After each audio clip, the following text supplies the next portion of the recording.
ஒரு பேங்க்ல போய் நம்ம பணம் எடுக்கணும்னு வச்சிருக்கோம், ஒரு குழந்தை கொண்டு போய் நம்ம ஹாஸ்பிட்டல் காமிச்சிருப்போம் என்னப்பா இந்த மாதிரி விஷயங்கள் நம்ம பண்ண முடியுமா? கண்டிப்பா மழை வெள்ளம் அதிகமாச்சுன்னா இந்த மாதிரி விஷயங்களை நம்ம கண்டிப்பா பண்ண முடியாது. அதுக்கு தகுந்த மாதிரி நம்மள வேற வழியில நம்மள தயார் பண்ணிக்கணும். என்ன இப்போ பழைய காலம் ஸ்கூல் படிக்கும்போது என்ன சொல்லுவாங்கன்னா, இன்னைக்கு வந்து பெரிய அளவுல மழை பொழிவு இருக்குன்னு சொல்லுவாங்க, ஸ்கூல் லீவ் விட்டுருவாங்க. ஆனா மழை பெய்யுமா? இன்னைக்கு மழை பொழிவுன்னா அன்னைக்கு பார்த்தா 12 மணிக்கு வெயில் சாயங்காலம் தெரியும், வெயில் அடிக்க ஆரம்பிச்சிடும். ஏன்னா அப்ப இருந்து அழியா இருந்துச்சு, அப்படி இருந்துச்சு. ஆனா இப்ப அப்படி இருக்கா? ஏன்னா இப்ப எல்லாமே சேட்டலைட் இமேஜ் துல்லியமா கிடைச்சிருக்காங்க. சேட்டலைட் இமேஜ்ல துல்லியமா சொல்லி நம்மளுக்கு சென்னைக்கு தகவல் கொடுத்துருவாங்க. நம்முடைய ஒவ்வொரு மாவட்டத்துக்கு மாவட்ட ஆட்சியர் பேர் டிசாஸ்டர் மேனேஜ்மெண்ட் தலைவர் மாவட்ட ஆட்சியர் கொடுத்துருவாங்க. மாவட்ட ஆட்சியர் அந்தந்த தாலுக்காவுக்கு தகவல் கொடுத்துருவாங்க. தாலுக்காவில் வந்து நாளைக்கு மழை வருதுன்னா இன்னைக்கு அட்வான்ஸா நம்ம மக்களுக்கெல்லாம் தகவல் சொல்லுவாங்க. தகவல் சொன்னா நம்ம தான் கவனமா இருக்குங்க.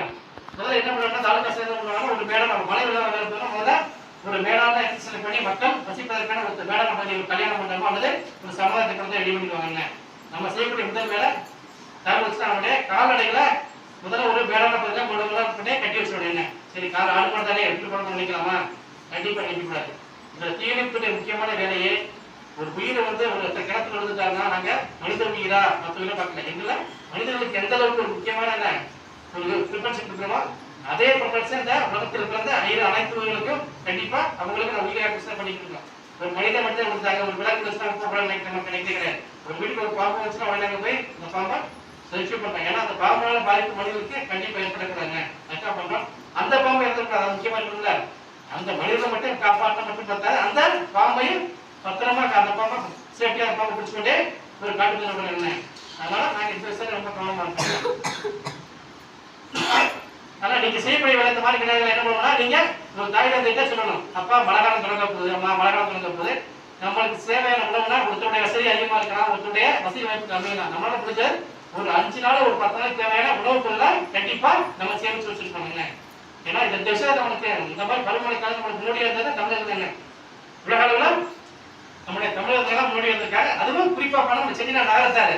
நீங்க செட்டிநாடு நகரத்தாரு வீட்டு போனீங்கன்னா அந்த மழை மாதிரி வச்சிருப்பாங்க. ஒவ்வொரு வீட்டை ஒரு 4 காசு எண்ணெய் வச்சிருப்பாங்க.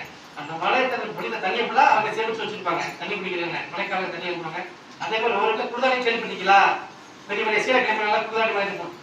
எல்லா வத்தல் அந்த மாதிரி வத்தல்கள் வெயில் காலங்கள்ல நல்லா வத்தலை போட்டு வத்தல்கள் ரெடி பண்ணி வச்சிருப்பாங்க, குருதாணி வச்சிருப்பாங்க. இது எதுக்காக பயன்படுத்தா? இந்த மாதிரி மழைக்காலங்கள் வந்த போது நம்ம வீட்டை விட்டு நம்ம வெளியே போக முடியாது. அப்படிங்கும்போது அதை எடுத்து நம்ம பயன்படுத்திக்கலாம். அந்த முன்னர்கள் அந்த மாதிரி வெளிப்படையை நம்ம வந்து வச்சிருக்காங்க. அதனால மழைக்காலங்கள் நம்ம எக்காரணம் கொண்டு நம்ம வீட்டை விட்டு நம்ம வெளியே போகக்கூடாதுங்க. எதுக்காக வெளியே போலாமே?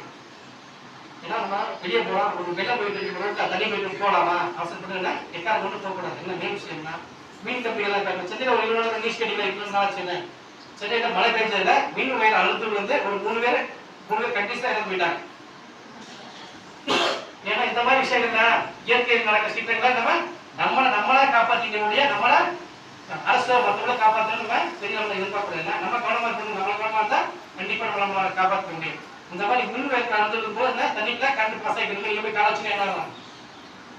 உடனே கண்டு செல்வையே நம்ம வீட்டில் இருப்பதற்கு பயிர்ப்பு அதிகமாக இருக்குங்க. அதே மாதிரி இந்த பாம்பெல்லாம் இந்த மாதிரி மழை நேரங்கள்லாம் திட்டு விட்டு வெளியே ஆரம்பிக்கும். அப்பா பாம்புகள் வந்து போயிட்டு இருக்கோம். அதனால எக்காரணம் கொண்டு நம்ம மழைக்காலங்கள்ல அவசரப்பட்டு முடிந்தவரை நம்ம வெளியே போறதை கண்டிப்பா அவாய்ட் பண்ணணும். அதே மாதிரி மழை காலத்தில் மின்னல் அதிகமாக இருக்குங்க.